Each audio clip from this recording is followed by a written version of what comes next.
Perfecto.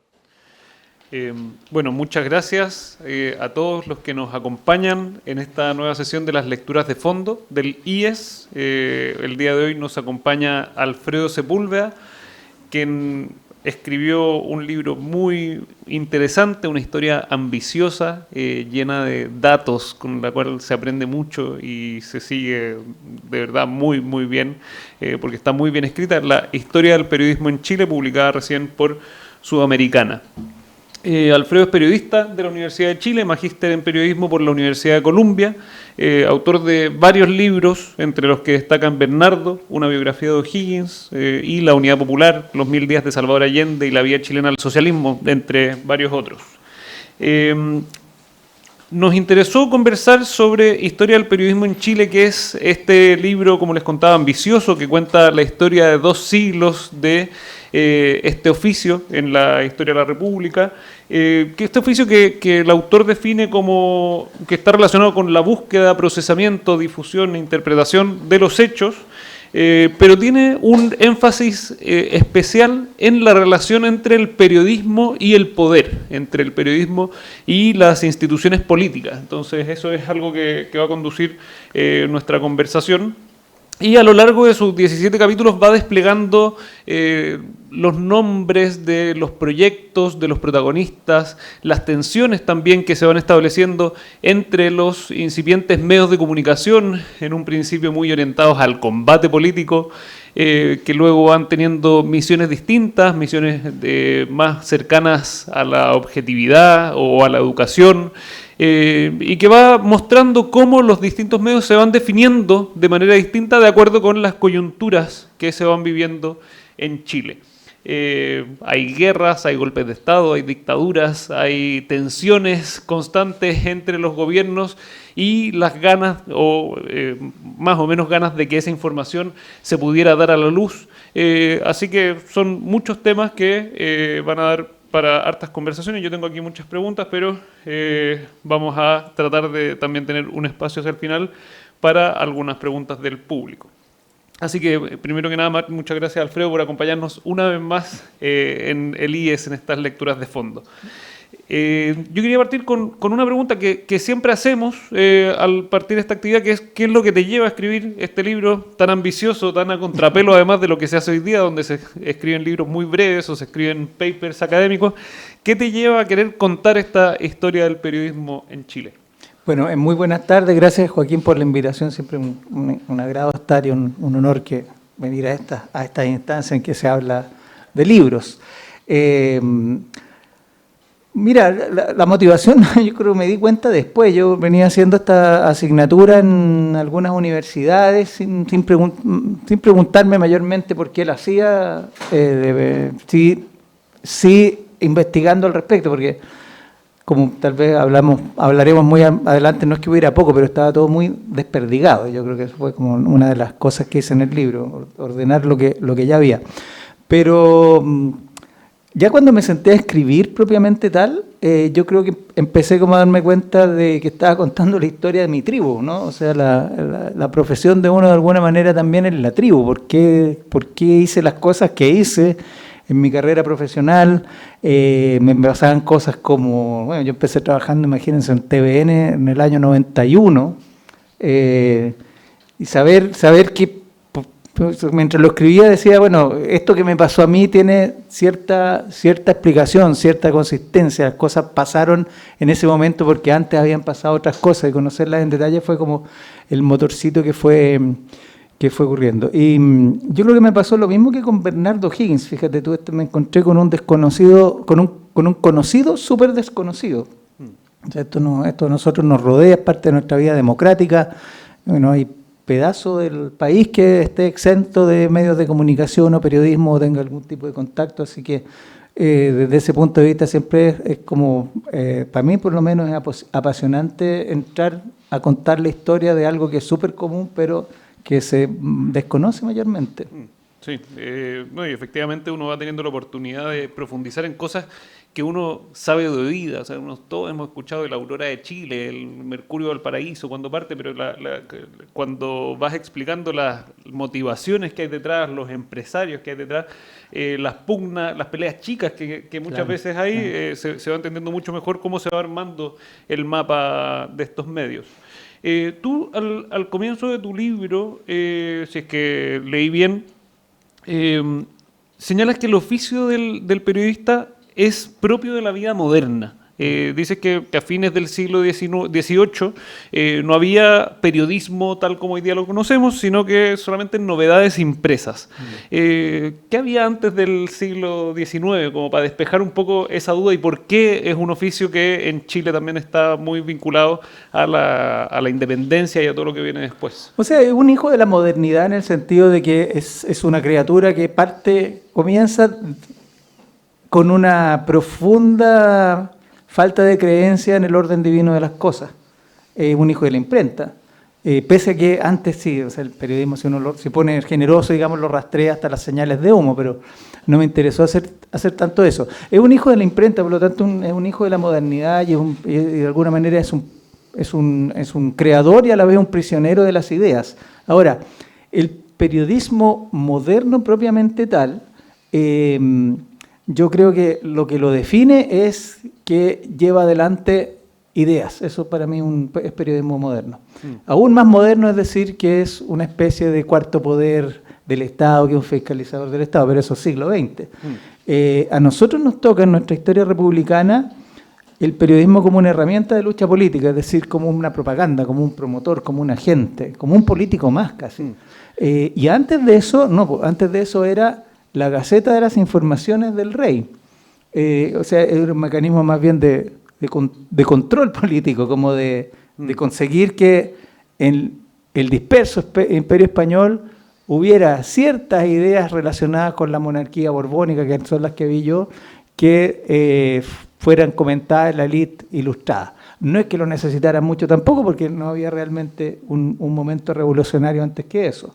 Hay cosas interesantes, ahí se dan noticias, por ejemplo, hay muchas noticias de terremotos que aparecen en la Gaceta y esas cosas.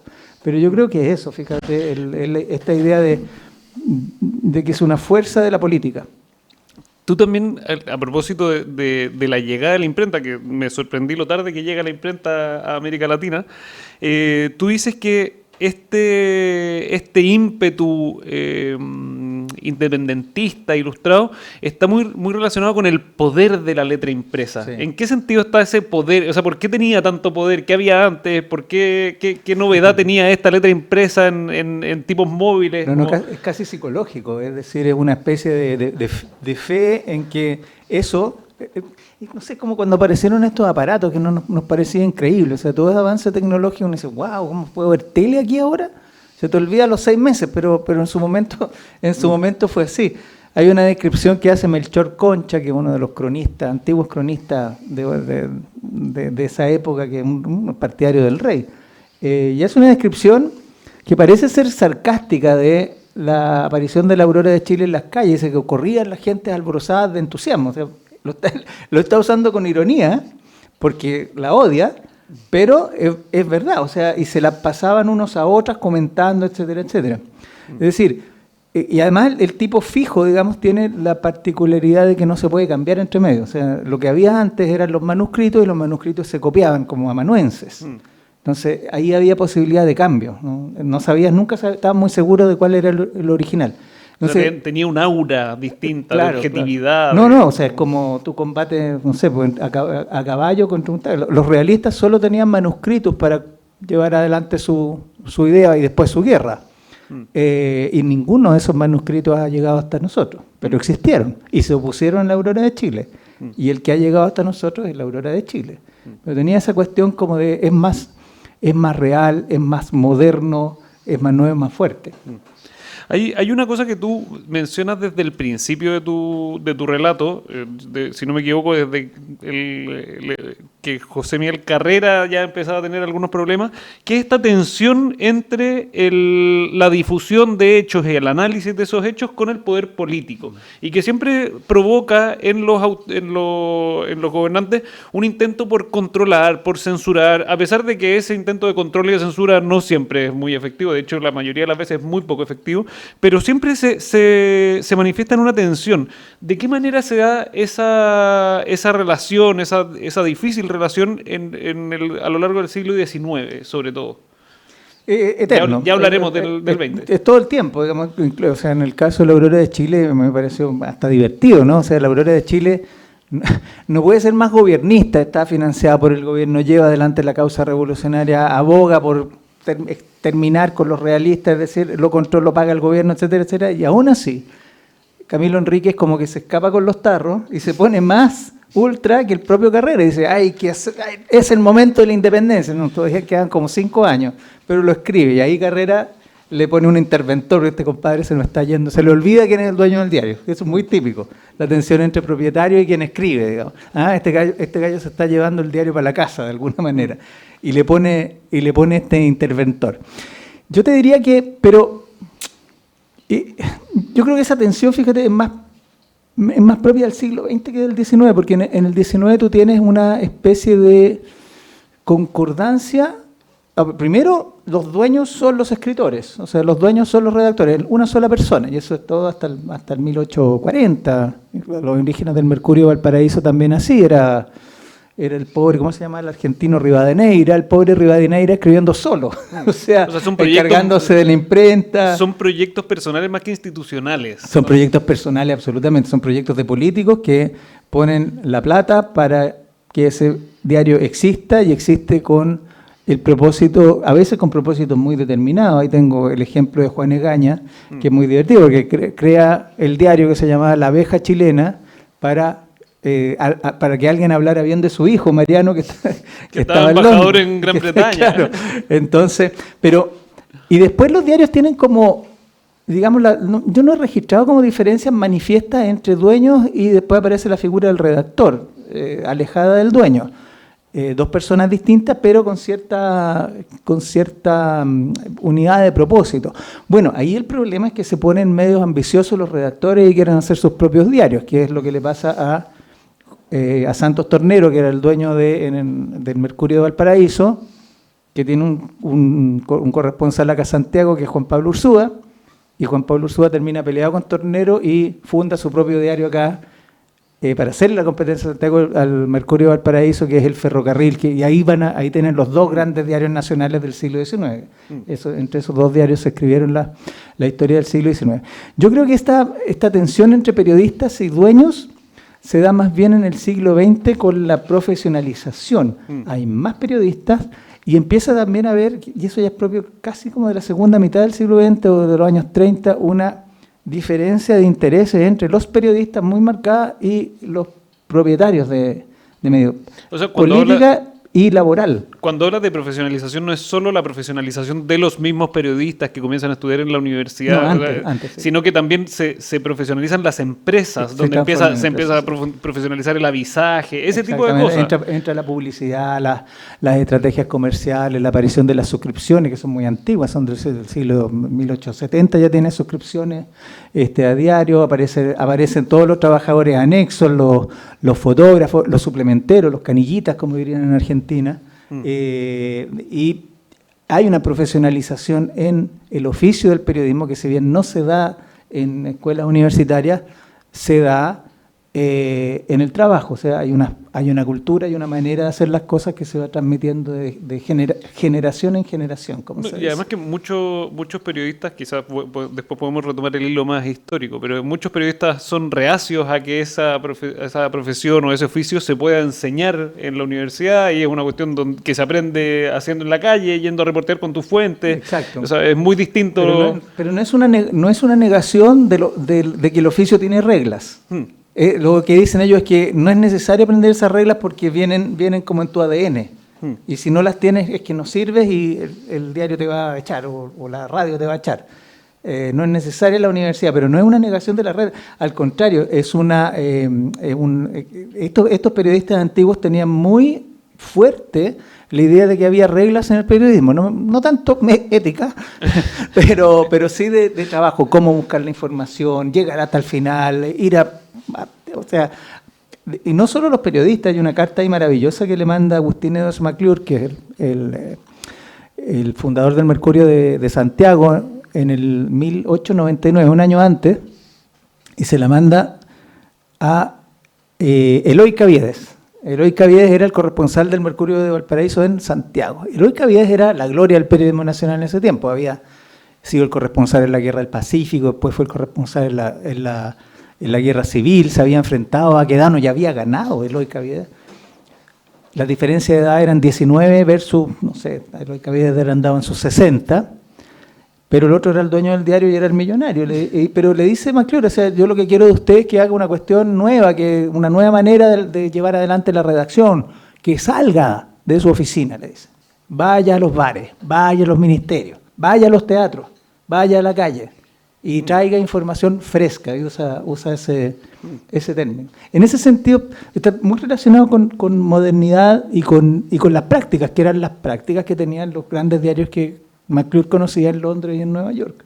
No, y se genera también una vida bohemia, un modo de ser periodista como con un aura muy particular, muy urbana, de estar en los bajos fondos, como que es muy interesante, está muy bien contada y que va cambiando también a lo largo del tiempo. Sí, eso es súper interesante. Yo creo que si quieres podemos volver más adelante a eso, si no se nos olvida, pero sí, es una forma de vida. Es una forma de vida. Sí. Y muy masculina también, que va a influir también después en el modo en que las mujeres van entrando. Muy difícil para las mujeres entrar en ese tipo de vida, porque es una vida básicamente nocturna, está emparentada con el teatro, está emparentada con el cabaret, está emparentada con el bar.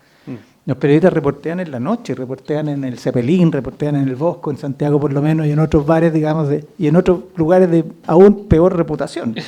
Es que se encuentran con las fuentes también, sobre todo el mundo del periodismo policial, se encuentra con la policía, por ejemplo, y ahí se establecen las redes. Yo ya te conozco, dame la información, pásame la foto, déjame hablar con el gallo que está preso, te invito a la redada, qué sé yo. Y es notorio, porque después de los 40 uno lee las noticias gráficas, que era uno de los grandes diarios sensacionalistas, que es mi tema de tesis doctoral, es sensacionalista. Entonces las noticias gráficas le ponen como, y este delincuente fue apresado por, no sé, Raúl Pérez, ponle tú, joven astro de la Policía de Investigaciones, o sea, lo describen así, uno de los 5 grandes de la PDI, así como si fueran actores de cine. Una moneda de cambio para que pasaran la información, pero vamos antes de quedarnos en la bohemia a un tema más edificante y un poco más decimonónico, porque también durante mucho tiempo, a mediados del siglo XIX, el periodismo estuvo muy vinculado a la educación, que es algo que nosotros vamos a ver después con la fundación de los canales de televisión, que van a estar, no sé si concesionados es la palabra indicada, pero que van a estar entregadas la señal a las universidades principalmente. ¿Cómo se da ese vínculo entre periodismo y educación? Porque parece que tiene sus momentos, sí, pero no siempre es muy prioritario. Sí. Yo no lo había leído cuando escribí el libro, pero después encontré que Sol Serrano me dio la razón. Digamos, educación es política en el siglo XIX, es una forma de la política. Porque menciono el libro de ella, Universidad y Nación, la fundación de la Universidad de Chile. Es decir, no es una educación para enseñar matemáticas a los niños, es una educación que pretende llenar el vacío de conocimientos que hay en la burocracia, en la élite, para llevar adelante el Estado. Básicamente eso. Y eso viene desde Camilo Enríquez cuando funda el Mercurio de Chile. El Mercurio de Chile. Y después seguido por Mora, y después seguido de muchas maneras por El Progreso, por Sarmiento, por Alberdi, y lo encuentran en todas las páginas, lo encuentran en el Mercurio de Valparaíso. Y después va a haber, no va a ser tanto una educación, pero va a haber una labor de apoyo de los nacionales al Estado en la construcción de la idea de progreso. Pero claro, la idea educativa va como en la línea que va la fundación de la Universidad de Chile. Tenemos que enseñarle a nuestra élite. O sea, es como la élite autoeducándose a sí misma, no hay nada fuera de la élite en este tiempo, todo es élite. Tal vez la palabra es súper mala, porque ellos mismos se llamaban pueblo. Tenemos que enseñarle al pueblo, para usar las palabras de ellos, a la autodeterminación, ¿no? A gobernarse a sí mismo. Y existe una copiosa prensa que los historiadores Gonzalo Pibonca, un historiador que ha estudiado el tema, lo ha llamado la prensa educadora. Pero no es una educación de matemática, es una educación política, en el más tal vez profundo sentido de la palabra. Sí, no, y algo que se mantiene, bueno, con lo de la televisión, después estos suplementos, ¿cómo se llama? Los de Carito, o sea, también eso es parte del ejercicio del periodismo. También tiene... Se puede identificar con ese hilo. Es que tiene que ver también con la ampliación de la educación pública, es decir, ahí tenemos también un tronco político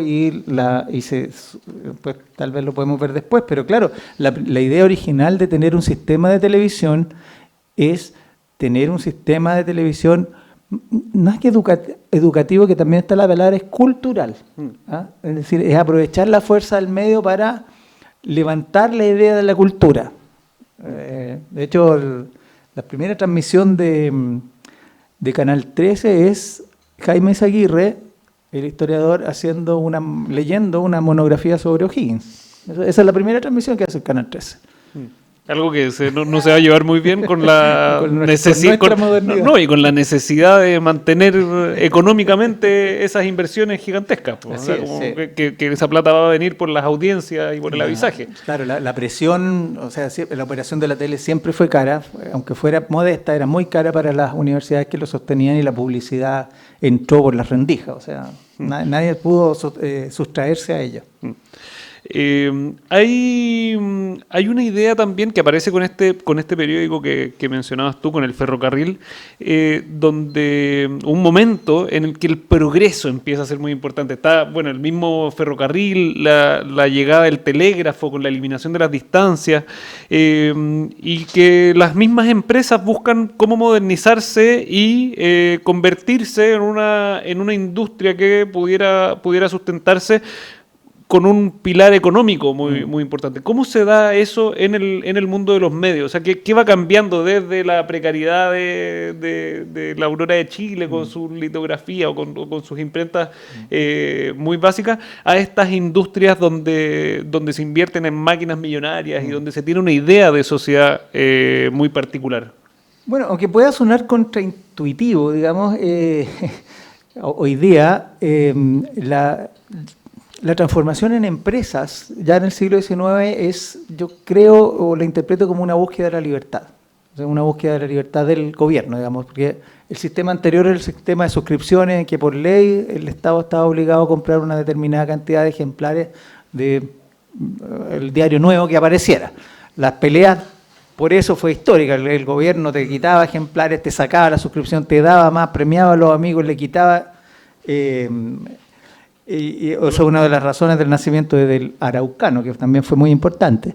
Igual no eran grandes cifras de suscripción, eran como 200 suscriptores. O sea, después cuando uno ve las cifras de estas empresas periodísticas, donde son varias decenas de miles de ejemplares, las 200 suscripciones del gobierno parecen ridículas. Parecen ridículas, pero deberían haber tenido un alcance mayor que el que suponemos, porque existía la tradición de la lectura oral, en voz alta, así que puede ser interesante. Pero bueno, o sea, el hecho de verlo como un negocio también y como una industria hace que los recursos ya no vengan solamente del Estado, sino que vienen de las audiencias y del mundo de la publicidad. Eso va a traer nuevos problemas, nuevos paradigmas, etcétera, etcétera.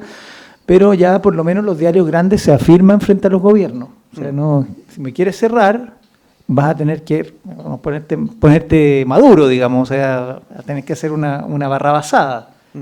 Porque yo voy a seguir existiendo porque tengo mis propios recursos. Ahora, fue un mundo pobre siempre, o sea, todo el siglo XIX y la primera mitad del XX, un mundo muy de mucha pobreza, mucha precariedad. Pero van apareciendo medios como hongos, o sea, también aparecen muchos medios, aparece también un medio que es distinto, que uno hoy día llora mucho, que es la aparición de estas revistas, que tú vinculas también con un espíritu de clase media muy particular, con un tipo de diseño particular. O sea, no pareciera que fuera tan pobre, o por lo menos tenía más movimiento dentro de su pobreza. No, ahí hay un tema que da para una nueva tesis doctoral, pero yo encuentro las cifras hecho, la evidencia muestra que digamos, el periodismo en la segunda mitad del 19, a principios del 20, está como sobrevendido para la cantidad de gente que hay. Hay una saturación del mercado. Yo le echo la culpa a que las imprentas en las que invierten tienen una capacidad mayor de lo que necesita el país. Entonces, ahí hay un ejemplo como un diario que se llama El Chileno, que llega a imprimir, no sé, 70.000 ejemplares. Hoy día el Mercurio los domingos vende 100.000. Que mantiene para sus suscriptores solamente. El Chileno en 1890 y tanto vendía 70.000 todos los días. Para una ciudad que tenía 450.000 habitantes. Bueno, pero tenemos las cifras bien, pero era un diario, si no me equivoco con el título, o sea, con el nombre del proyecto, era un diario masivo, popular. Sí, popular. Bueno, popular en el sentido que se podía ser popular entonces, o sea, el nivel de alfabetización no era, pero le decían el diario de las cocineras, porque ahí se publicaban los avisos de servicio doméstico. Pero es un buen diario, tienen buena... Buen periodismo. Publican ahí, sale la primera crónica sobre la matanza de Santa María de Iquique, y la publica Nicolás Palacio, el de raza chilena, que trabajaba en El Chileno. ¿Sí?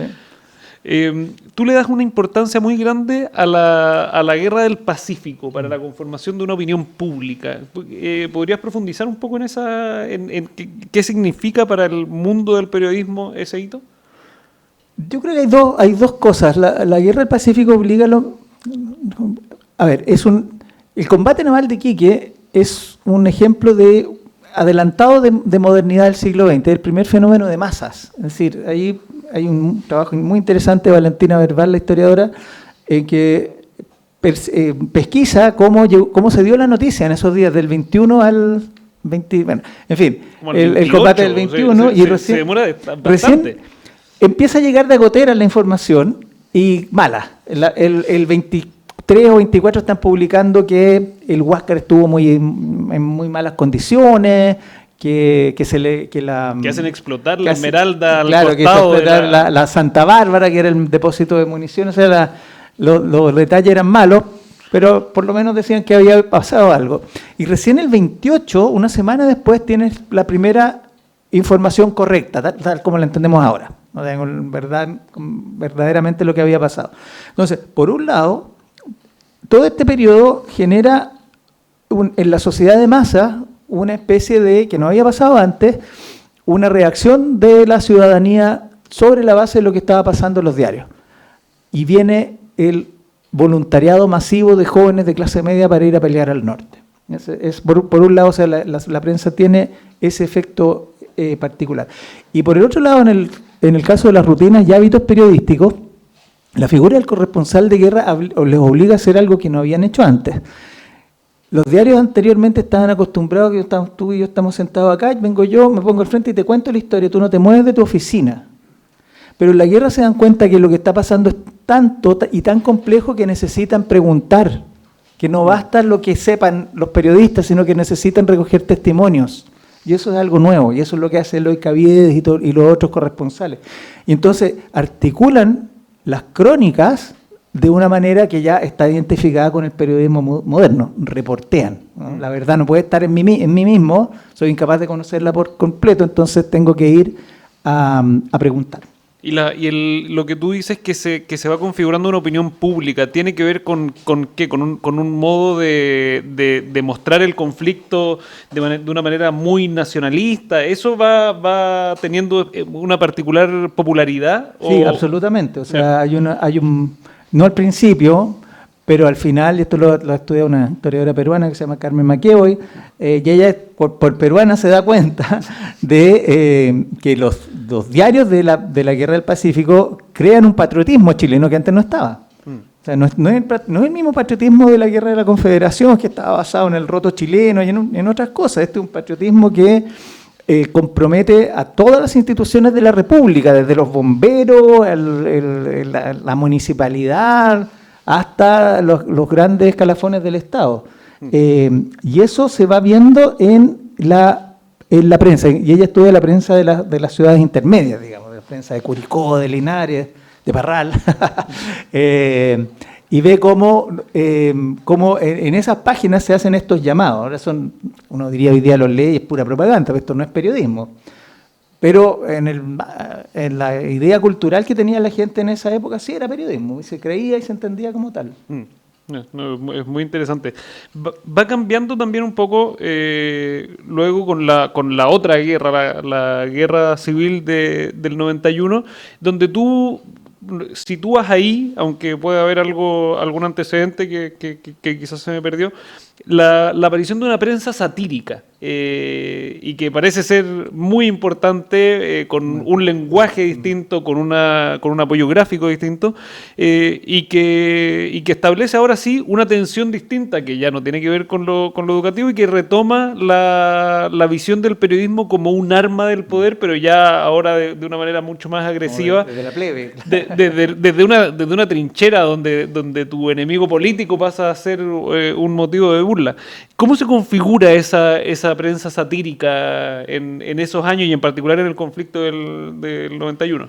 Fue muy fuerte entre los 1880, 1890, igual los 1880 diría yo, y ya después del 91 ya decae. Bebe de la vieja tradición guerrillera de la prensa de los años 1830, de diarios como El Hambriento, de las letrillas, de las poesías irónicas, de lo que se llamaba poesía de cordel, con una gracia nueva producto de la tecnología. Dibujaban, había dibujo, entonces hacían caricatura. Y la caricatura les da una fuerza editorial salvaje. O sea, ya es una cuestión. Y la aprovechan, digamos, para Darth Vader, digamos, para el mal, digamos. O sea, era simplemente para la denostación del rival político y tuvo un efecto súper fuerte. Fue una prensa antisistema, o sea, hoy día la llamaríamos de izquierda, con muchas comillas entre medio, y también fue profundamente anticlerical, una prensa comecuras la llamo yo. O sea, los dos grandes enemigos de esa prensa, fundamentalmente la figura de Juan Rafael Allende, que fue el gran productor de este tipo de prensa, tenía dos grandes enemigos, era el arzobispo de Santiago y Agustín Evans Ross, el papá de Agustín Evans McClure. Y les dedica letrillas, les pone nombre, les pone sobrenombre, etcétera, etcétera. Y fue una prensa que por la evidencia que tenemos, no le fue mal. O sea, el hombre pudo hacer una vida con esto, que se distribuía mucho, y claro, no se enfrentaba directamente contra el ferrocarril o el Mercurio de Santiago. El chileno no está en esa liga, pero es una prensa que ni siquiera estoy muy seguro que haya sido diaria, pero existía, se comentaba, y la élite respondía a ella con querellas. O sea, sabemos que las leyeron y que les importó. Ahí en el libro hay una cosa contra Vicuña Maquena que es muy chistoso, le publican una letrilla, Vicuña Maquena se enfurece, viene, y lo sabemos porque se produjo el juicio, digamos, Vicuña Maquena después publicó el juicio entero.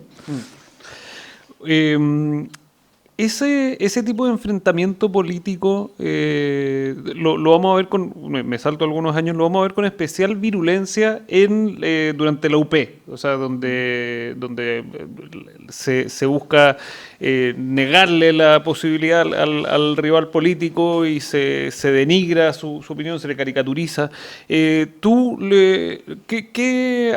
Hay tesis al respecto sobre la responsabilidad que tuvo la prensa para horadar esa convivencia política, para aumentar la polarización. ¿A ti qué te parece esa interpretación de la responsabilidad de la prensa con el quiebre democrático? Yo aquí suscribo el artículo clásico de Bernedo y Porras, o sea, que se preguntan, ¿tuvo la prensa responsabilidad en el quiebre de la democracia? La respuesta es sí la tuvo. Ahora yo añado, pero no fue toda. Bueno, es imposible que la responsabilidad completa haya sido de la prensa. Uno podría decir, bueno, la vieja aforismo de que es primero el huevo o la gallina. Si la prensa de esa época reflejó una polarización que ya existía o la creó. Yo creo que hay de los dos. Ahora, hay dos movimientos que parecen ser contrarios y que convergen en la unidad popular. Por un lado, todos los bandos se preparan para lo que viene en el año 70. La derecha tiene ya su prensa, que ya está más o menos armada, le añaden tribuna con platas de la CIA y un par de radios, pero no crean nada especialmente, y la izquierda empieza a comprar sobre todo radios. Y ahí hay otro tema fascinante, pero es largo, es los empresarios de izquierda en la época de la Unidad Popular, que los había, y muchos. Y es a través de estos movimientos de triangulaciones, de militantes, de partidos más y de amigos de militantes en que se hace, por ejemplo, el control de Radio Portales, que era una radio neutra, una radio comercial, digamos, que daba música y se transforma en el gran vocero del gobierno, de la Unidad Popular, por lo menos en el campo de la radio. Entonces, hay una preparación, digamos, para la batalla. Y al mismo tiempo, hay una tradición antigua que no es responsabilidad de la Unidad Popular, que tiene que ver con un poquito que también viene con la prensa satírica, que es muy vieja, y que viene de la prensa sensacionalista, que es Clarín, Puro Chile, Tribuna, El Enano Maldito, todo lo que conocemos como de exacerbación, que es lo que más se ve. Esa era una tradición que venía de los años 40 de la prensa vespertina. Yo encontré ahí y la segunda está, ciertamente yo la pondría aquí, la segunda estaba en el mismo negocio de prensa de la tarde. La prensa de la tarde salía a venderse más que en kiosco, a vocearse con el suplementero y a verse en el titular grande. Luego se transforma en el diario político que conocemos hoy día. Pero mi punto es que puede ser político o deportivo, pero el punto es que la tradición del exceso viene de ahí. Viene de una cuestión comercial. Yo encontré el titular de la segunda para Hiroshima, en el 45. Fantástico, así en titulares gigantes. Fantástico, gran bomba sobre Japón, una cosa así.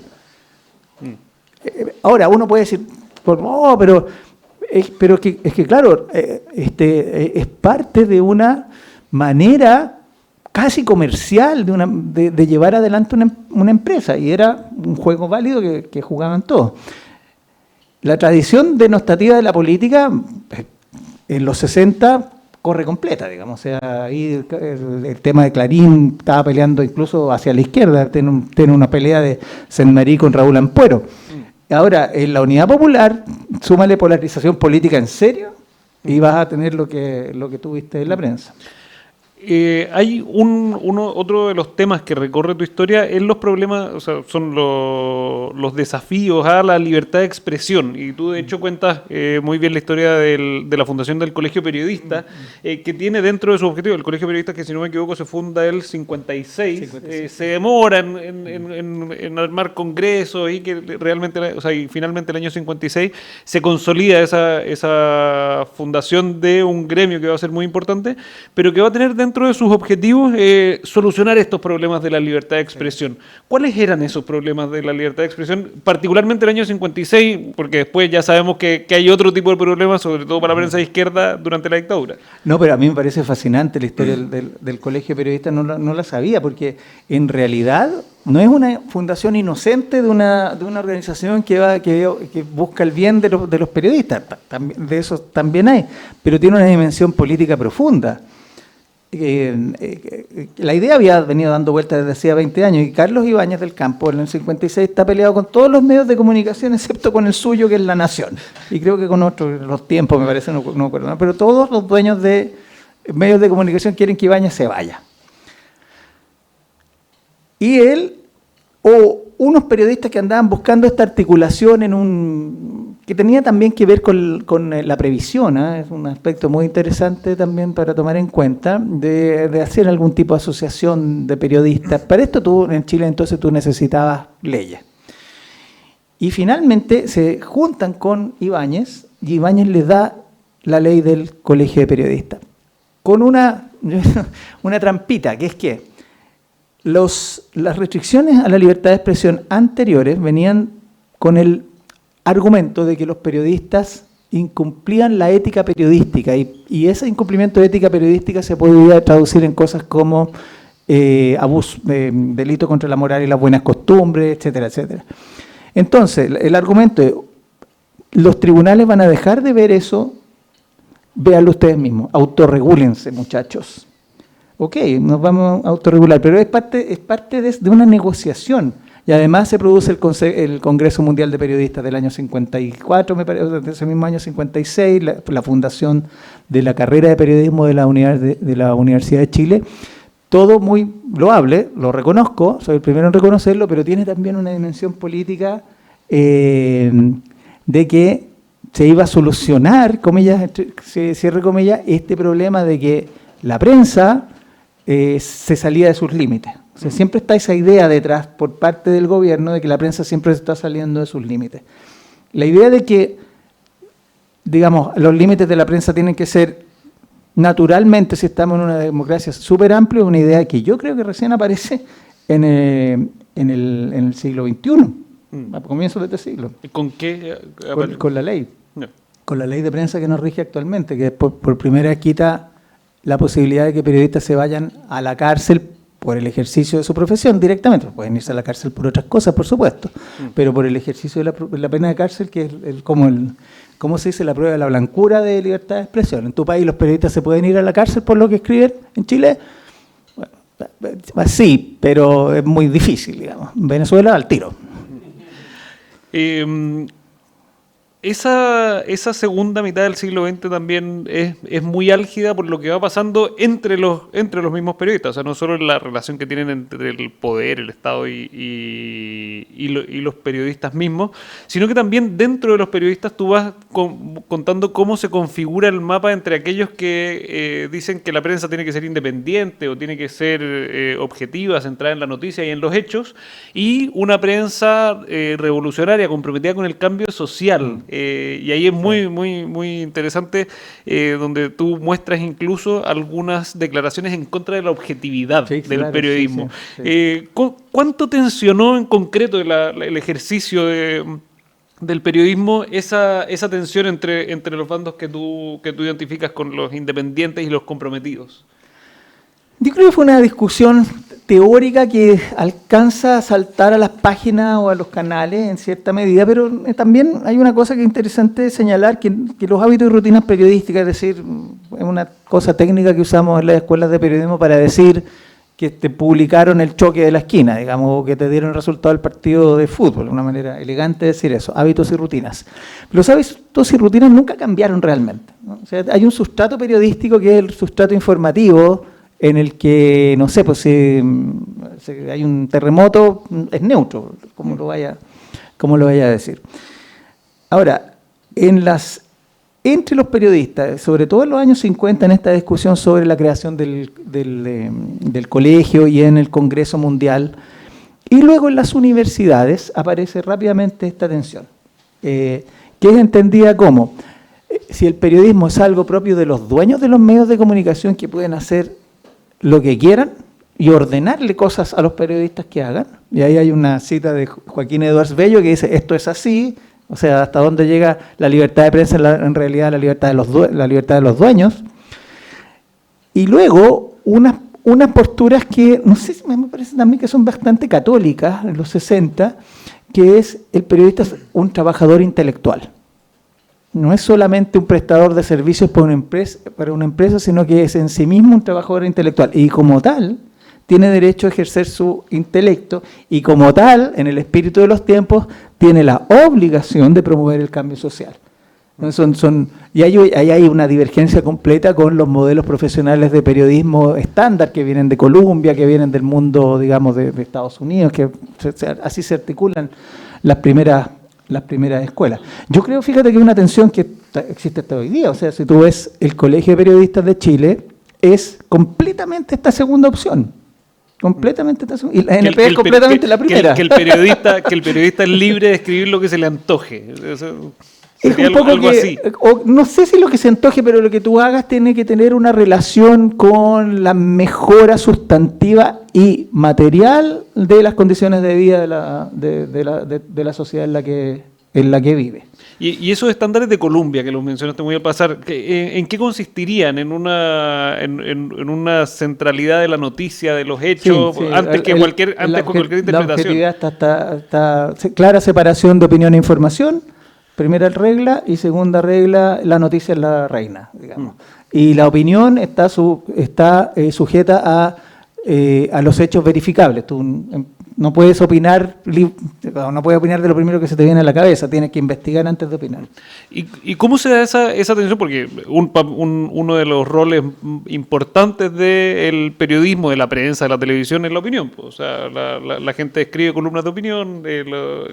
¿Cómo se relaciona eso con la labor propiamente tal del periodismo? Nunca...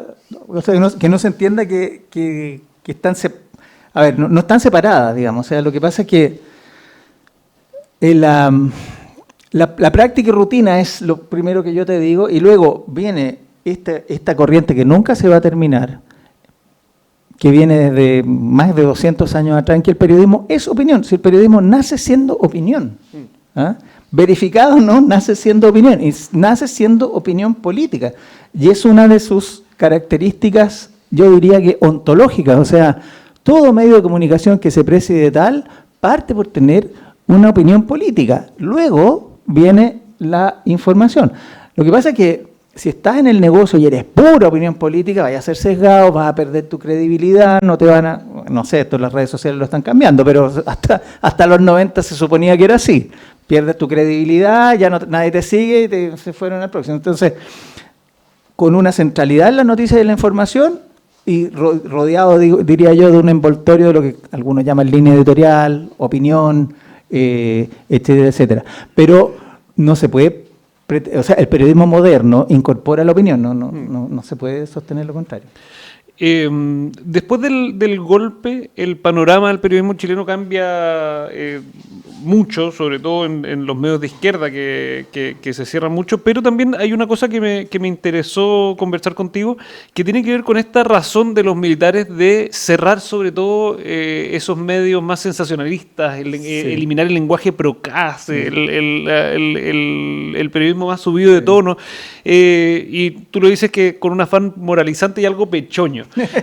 ¿Cómo se configura el escenario a partir de esa dimensión? Porque no es lo único que van a buscar clausurar los militares, sino que también tienen una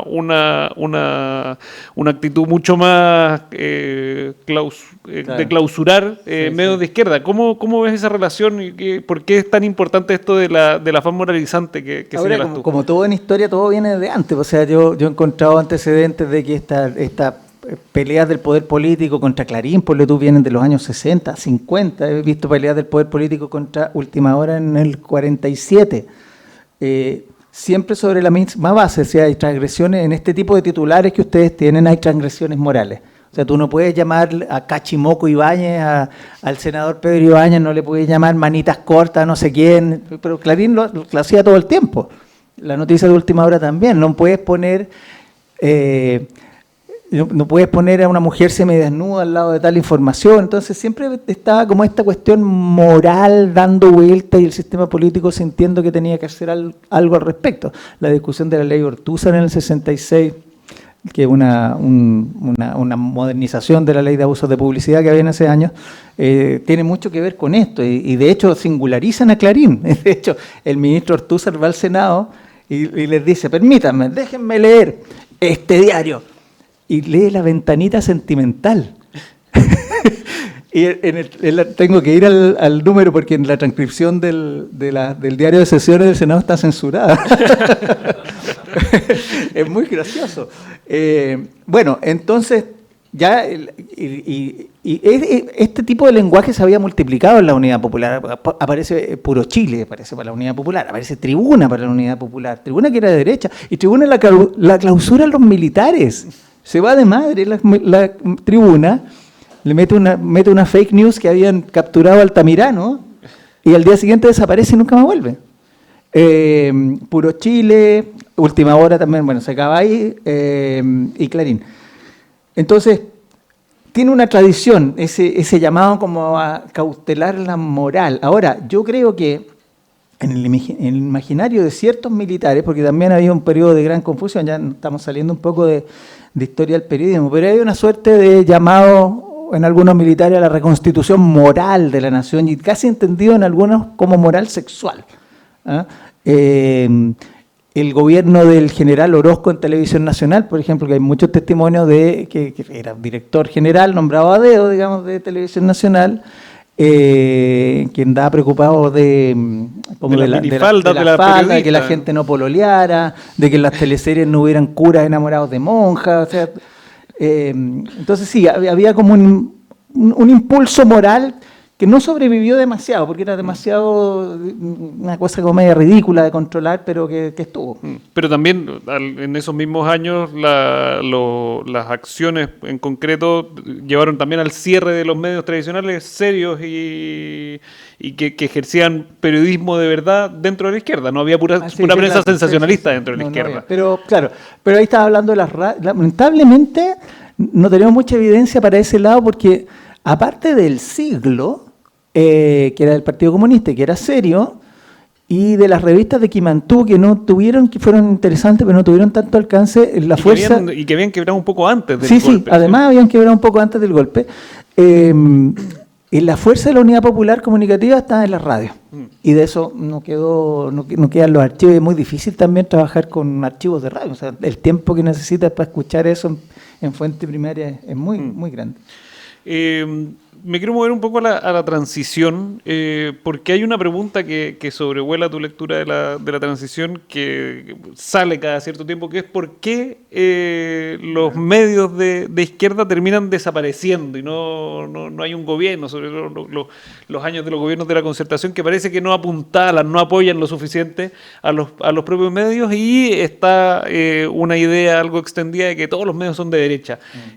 Tú algo dices al respecto, si podrías explicar un poco cuáles son tus tesis al respecto. Bueno, también venía de antes, es decir, antes de la dictadura era normal que todo el mundo recurriera al sistema político si quería algo, o sea, todo pasaba por el Congreso, por decirlo. Si un empresario quería, no sé, abrir una fábrica, no sé, tenía que ir a buscar la ley en el Congreso y tenía que relacionarse con el sistema político. Y el periodismo muchas veces recurrió a la moneda y recurrió al Congreso. El mismo ejemplo de la fundación de la Escuela de Periodismo de la Universidad de Chile, van a pedirle la plata al Congreso. O sea, una cuestión como de... Había una cierta normalidad con esto. Y se veía de alguna manera el poder político como en algún momento como una suerte de árbitro, de pluralidad. Bueno, los 90 es juego nuevo, régimen nuevo. Estoy hablando de los 90, la Concertación es un nuevo régimen, o sea, una nueva manera de relacionarnos políticamente. Yo entrevisté para esto especialmente a Eugenio Tironi, que le echan la culpa de esto, ¿no? Con vehemencia se la echan. Se la porque hay un artículo como seminal de Rafael Otano publicado en las 90 que se llama, no sé, 4 revistas y un funeral, algo así, que le echan... Otano en su tesis afirma que hay una doctrina Tironi, que la doctrina Tironi consiste en que se mueran, que desaparezcan porque tienen que vivir en el mercado, y si no viven en el mercado, que se mueran. Y asignándole además al matrimonio por conveniencia entre el gobierno y el Mercurio, una razón. Bueno, algo de eso hay, ¿eh? O sea, lo que pasó es que la democracia, los voceros del gobierno democrático encontraron una ventana, que ya era el Mercurio se las abrió.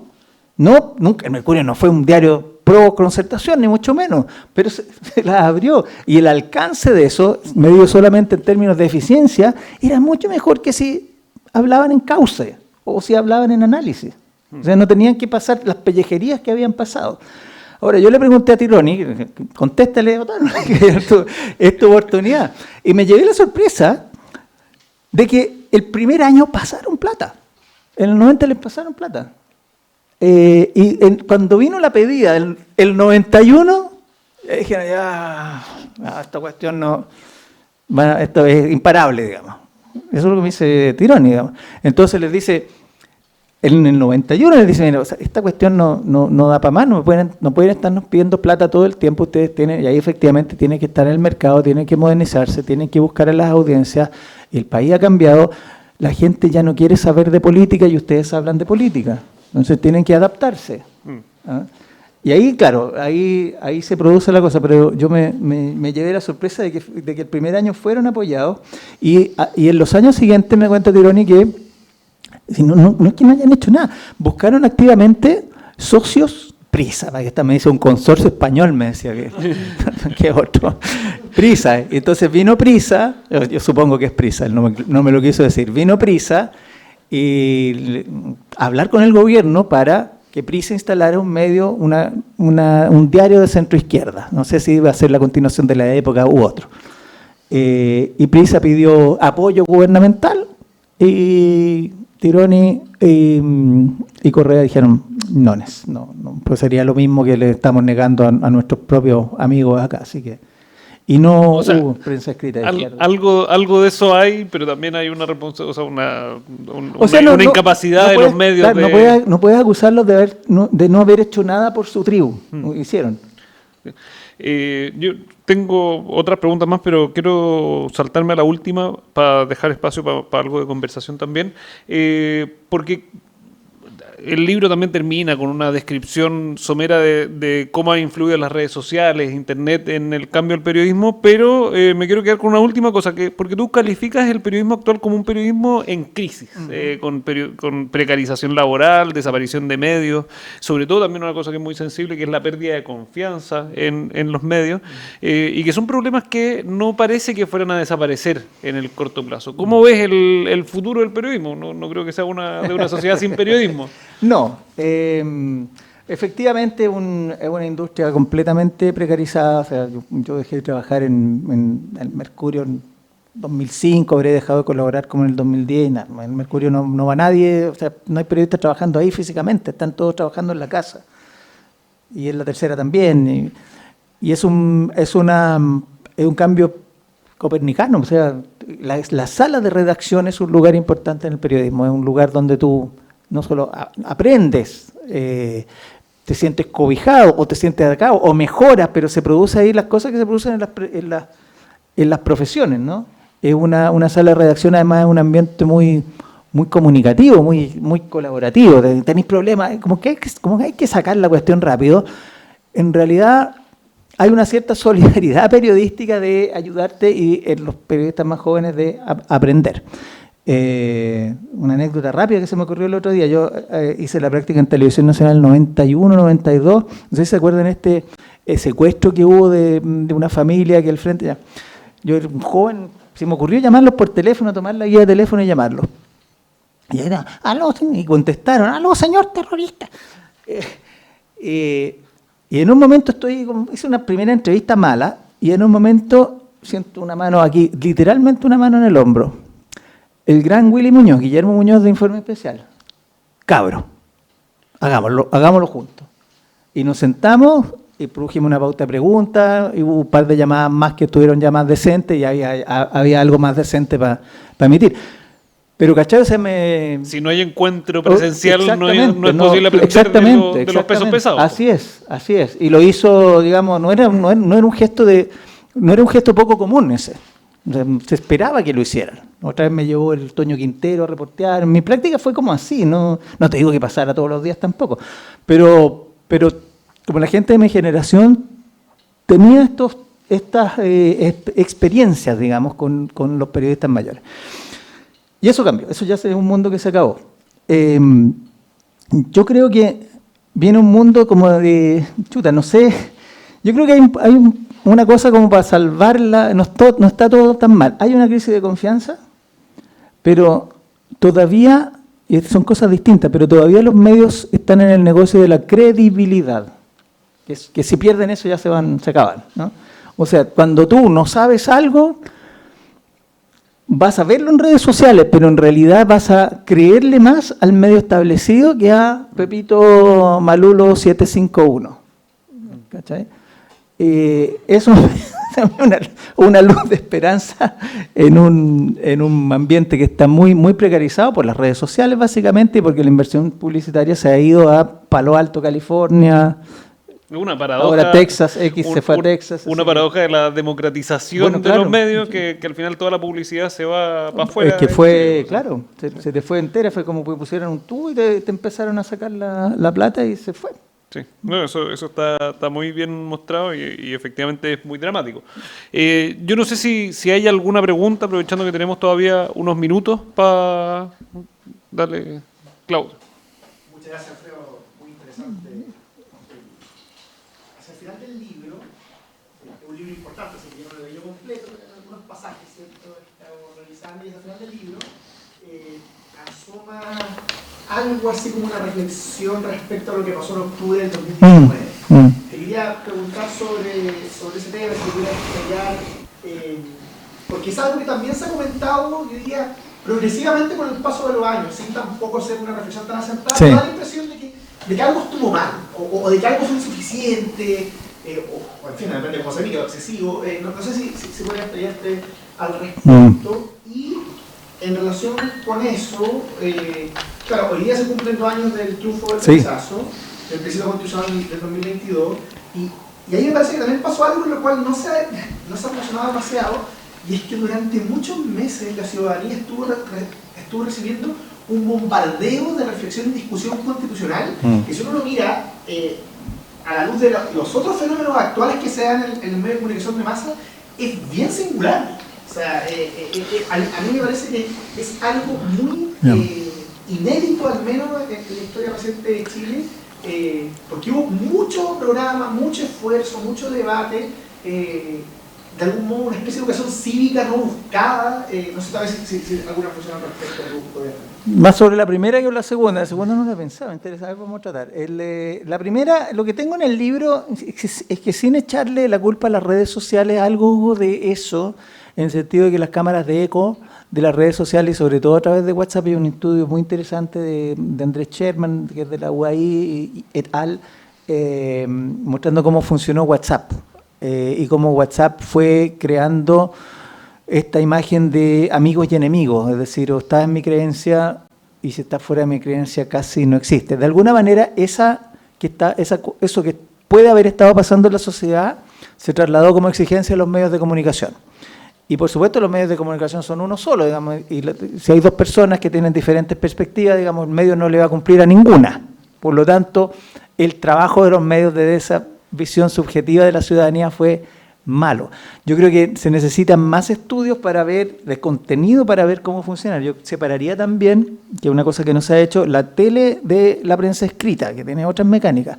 Pero la gente se informaba mucho más por la tele, y la tele tiene una estructura emocional. Aquí una cosa bien importante que entender de la tele. La tele hace muchos años optó por mezclar información y entretención en un nivel que creo yo indebido, a través de los matinales. O sea, la mezcla entre los departamentos de prensa y los departamentos de producción en los matinales ya se desdibujó. Y tuvimos entonces, con todo respeto, pero a Tonka Tomisic como la gran conductora intelectual de la televisión en el estallido. O sea mal, porque no había una estructura. Ahora, los medios siempre reaccionan mal a las catástrofes, ¿eh? Yo creo que el periodismo tiene sus límites, porque yo soy vieja escuela, ¿no? El periodismo debe educar a la población, no, el colegio tiene que educar a la educación. O sea, está hecho para ciertas cosas, para las catástrofes más o menos funciona siempre mal. Para las catástrofes sociales yo creo que simplemente no había ocurrido, fíjate, una catástrofe social de esta magnitud en la existencia de la televisión. 59.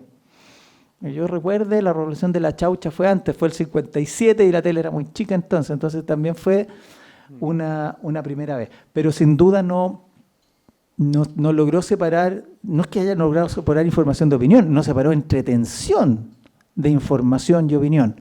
Por lo tanto, el hecho de ponerte horas de los disturbios en la calle era a la vez información y a la vez era un mono, como le dicen en la tele, súper entretenido.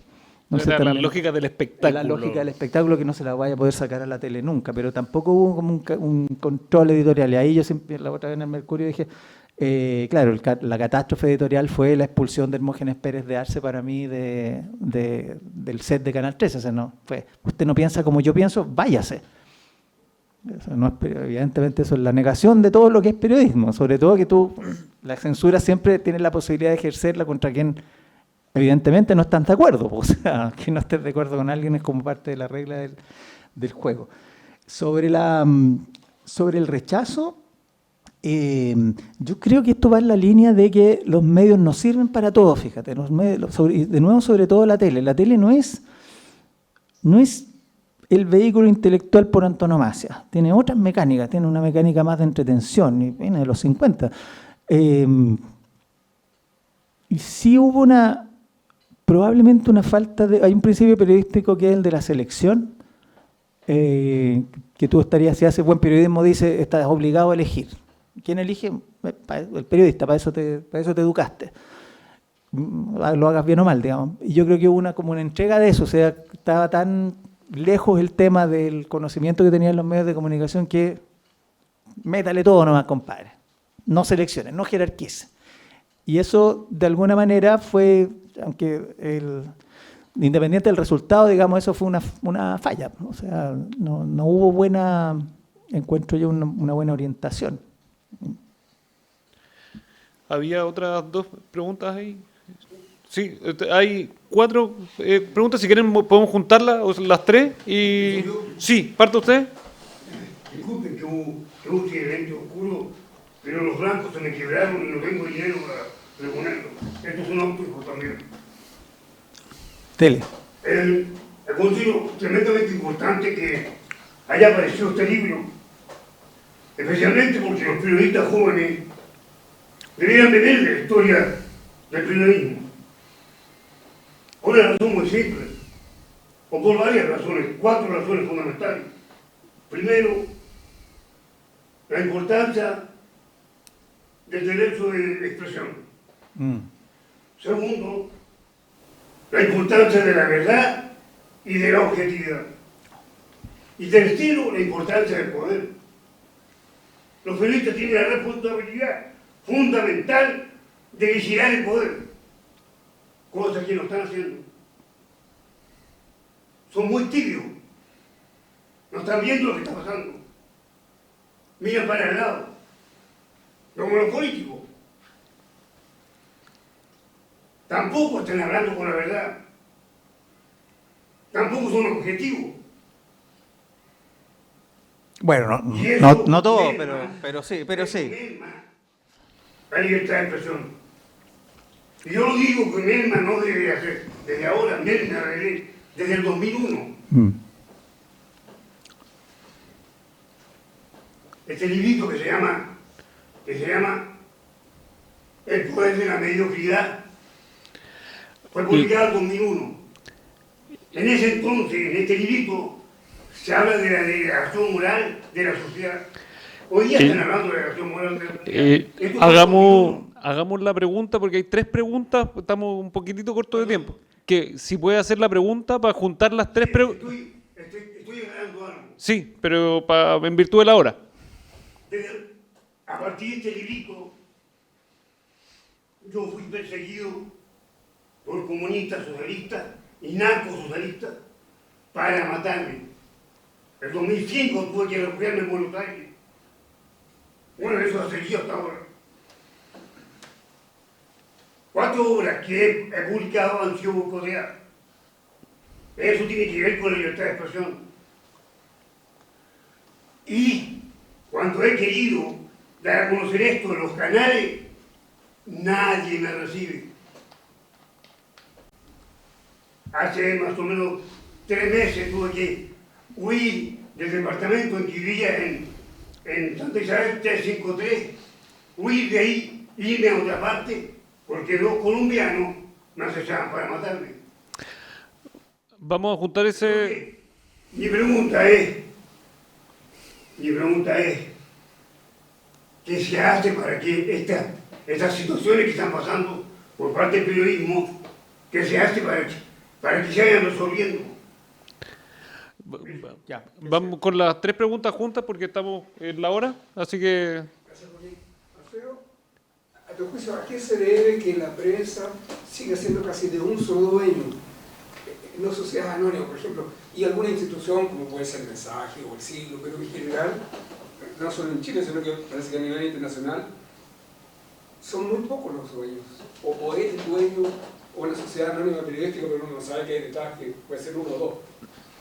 Y Daniel también tenía una pregunta y con eso juntamos para una intervención final.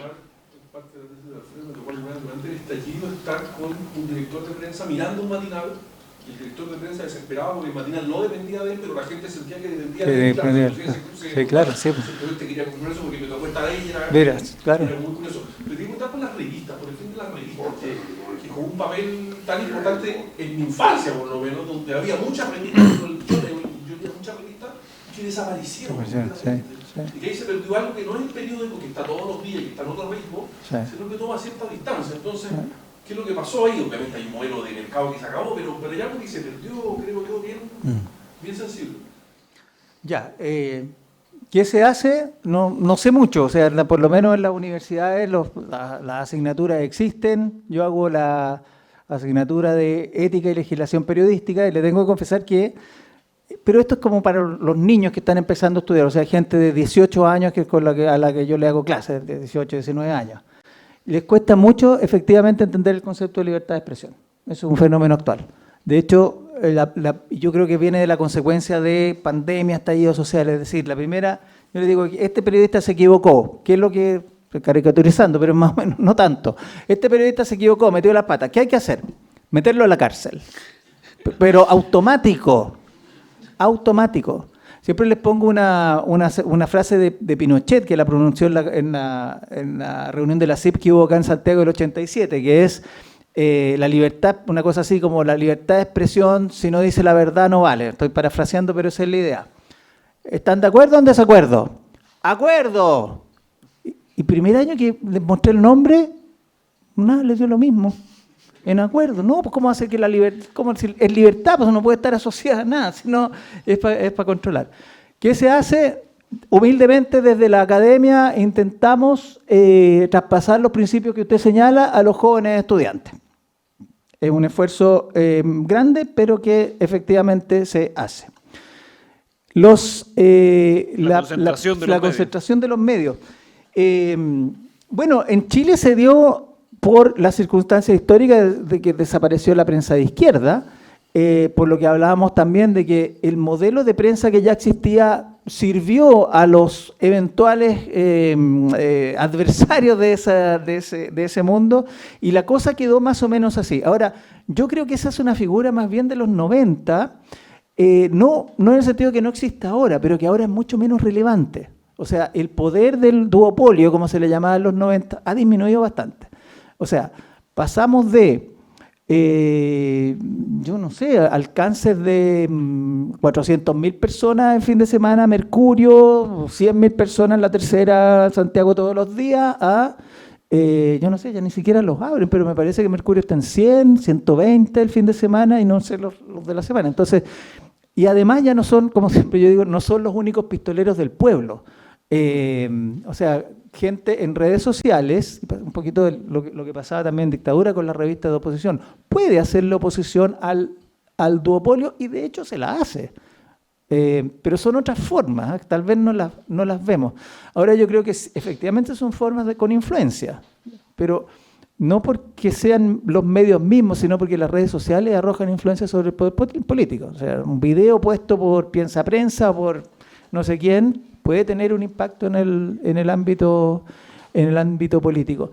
Las revistas, Daniel, una tesis nomás, eran caras, eran súper caras, y es lo primero que se fue, por por papel, porque el diario tiene producción, tú más o menos, imagínate esto, el sueldo de un periodista de diario lo tenéis produciendo todos los días, el sueldo de un periodista de revista lo tenéis produciendo una vez a la semana. Entonces, valorar eso, que yo le encuentro un valor, yo soy un hombre de revistas también, hice mi tesis en Colombia sobre revistas, o sea, las amo, pero el modelo simplemente era insostenible ante la huida del avisaje, claro.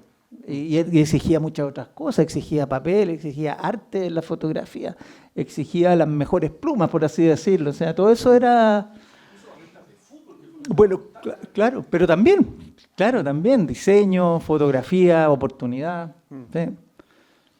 Bueno, aquí en el IES tratamos de resistir a esa pérdida de la revista con punto y coma, pero bueno, es otro tipo de revista muy distinto. Claudio tenía un último comentario, con eso... Muy poco. Yo he escuchado dos opiniones distintas dentro del mundo periodístico respecto a la actitud del presidente Boric y su gobierno ante la prensa. Por un lado, personas que dicen, los presidentes de los gobiernos siempre han tenido resistencia, les incomoda a todos ser fiscalizados y por tanto cuando él ha actuado del modo en que lo ha actuado no es tan distinto a lo anterior. Y por otro lado, personas que piensan dentro del mundo periodístico, aquí hay algo diferente. Él ha hecho cosas, ha tenido actitudes, desde la mofa a una periodista, de la tercera en su minuto, hasta varias otras cosas que aquí muestra un cambio de paradigma respecto a la actitud ante la prensa. ¿Dónde te ubicarías tú si es que alguna de esas otras? Yo creo que él cree, o sea, el sustrato intelectual para eso es Rafael Correa en Ecuador y su ley de prensa. O sea, no tengo ninguna duda, digamos, para allá va. que puede ser elogioso e incluso útil la cuestión de desinformación de la ministra Vallejo, que entre paréntesis va a ir mañana a hablar a la UDP. Pero, no sé, yo soy viejo escuela, o sea, yo tratos con el gobierno como medio de comunicación o como periodista, se supone que no, o sea, se supone que somos los... Es una visión moderna, que tiene unos 50 años, antes no era así, pero esta es la visión que sostenemos del periodismo profesional. Somos en ese sentido adversarios y no vamos a poder tener relaciones amistosas. Cordiales puede ser, pero no así. Yo creo que el presidente tiene una idea que es compartida por Correa, que es compartida por Maduro, pero ya dejemos en Correa, que tiene posgrado en Harvard. Mantengamos en él, que es el poder de los dueños de medios de comunicación es tan fuerte como el mío, por lo tanto yo puedo responder. ¿No? Yo estoy en desacuerdo con eso, o sea, tú no vas a poder nunca llegar al nivel de poder que tiene el Estado. Así que, pero viene de ahí. Bueno, muchas gracias, Alfredo, por este libro, pero también por acompañarnos una vez más en estas lecturas de fondo. Los dejamos invitados a que sigan informándose en las redes del IES por las próximas actividades, y muchas gracias por acompañarnos hoy. Los invito a un vino y a un sándwich. Muchas gracias por la invitación.